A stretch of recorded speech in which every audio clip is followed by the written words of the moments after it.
So ఈ 2026 is equal to 10. 10 అంటే 1 + 0 is equal to 1.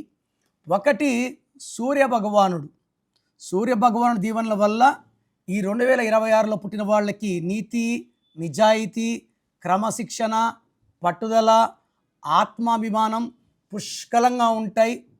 వీళ్ళు ఈ వ్యాపార రంగంలో చాలా బాగా రాణిస్తారు. గవర్నమెంట్లో ఉంటే వీళ్ళు కమాండింగ్ పొజిషన్స్ లైక్ ఐఏఎస్, ఐపీఎస్లో ఉంటారు.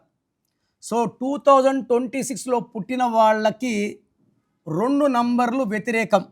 అంటే ఈ సంవత్సరం అంతా కూడా ఎవరైతే పేరులో 6 అక్షరాలు ఉంటాయి, లైక్ నరేష్, రమేష్, సురేష్, రాజేష్, రాకేష్, సౌమ్య, స్వాతి, శ్వేత, స్వప్న. ఎందుకంటే 6 అక్షరాలంటే 6 శుక్రుడు, 2026 అంటే 1 సూర్యుడు, 1కి 6 పడదు. 1, 6 పడకపోవడం వల్ల కోపం పెరుగుతుంది. ఏ పని చేసినా బ్రేక్స్ వస్తాయి, ఎటు కదలలేము, యాక్సిడెంట్స్ అయ్యే ప్రమాదము, విపరీతమైన డబ్బు ఖర్చు, ఏ పని చేసినా బ్రేక్స్ అండ్ ఫెయిల్యూర్స్ ఉంటాయి.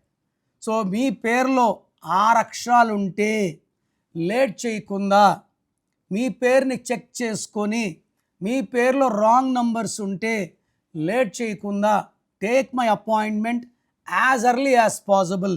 స్క్రీన్లో ఉండే 5 నంబర్లో ఏ నంబర్కి పెట్టినా ఓకే, లేదా నంబర్స్ రాసుకోండి. నా personal WhatsApp number 9951197198. Second number 9966000317, 9966000317. WhatsApp చేశాక 24 అవర్స్ లోపల రిప్లై ఇస్తాను. Take my appointment and meet me personally.